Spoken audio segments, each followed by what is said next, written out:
nina feeling mumpuliriza bulungi nnyo kino kirowoozo kyange nina feeling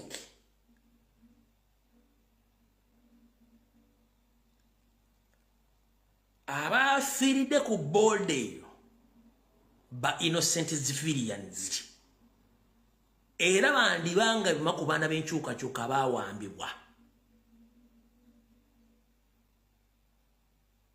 nga bayinza okuba badde babajjeeyo ne bagamba tugenda bata ne musooke mututwala ebintu bino somewhere oba mugende mukola ekintu gundi then bwemumala okikola then mugende nga tebamanyi badde bagenda kukola bano ne babajja yensonga lwaki kulisi Magezi tasobola ku identify nga yafidde ku pikipiki omusajja.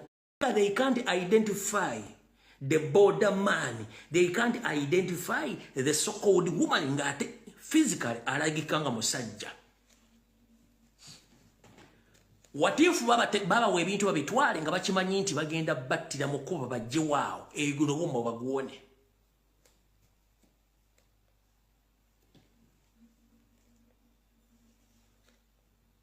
Gongamba otyo omanyi nannyini pikipiki amanya mugamanyi nenamba nendaga muntu mugimanyi ne mungamba temusobola kukubira nannyini piki mubuuza at that particular moment ani yalina pikipiki eyo.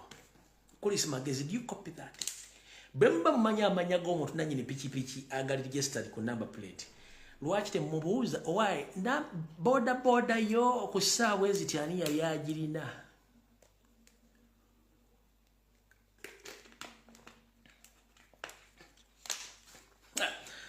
Kati bali nagulu bali mukweta kulabigire nembu yabagere embwa ate kati embwa laba ate gyetuvuza tetuze embwa tulabisa embwa erabisa. Nkubuuza kulisi busiru nkubuuza wagambi number plate mumanyi nyinyo n'amanya agali registered mu Uganda Revenue Authority. Uganda Revenue Authority bubanga oli yateeka ya registeringa border ye n'enamba bagina wabeerayo contact details jasula enamba y'essimu n'enamba ye kuliko ne tin number esasula omusolo. So it's very easy to find the owner of that border. Mukulu Kulisi Magezi bwembanga musiriwaza bannayuga era njalako baza mwenna abakoze forensics ab'enjawulo big up. Buli comrade yene avudde nakola forensics in different angle, in different style, in different interpretation. Please thank you very much. Nche nali njagala Uganda atandika okukola forensics otandika okwetegerera nga teri akutegerera. One, tugenzo kitegeera nga abantu betwatuluza tebategeera bannabya bufuzi tebategeera. They can't speak anymore.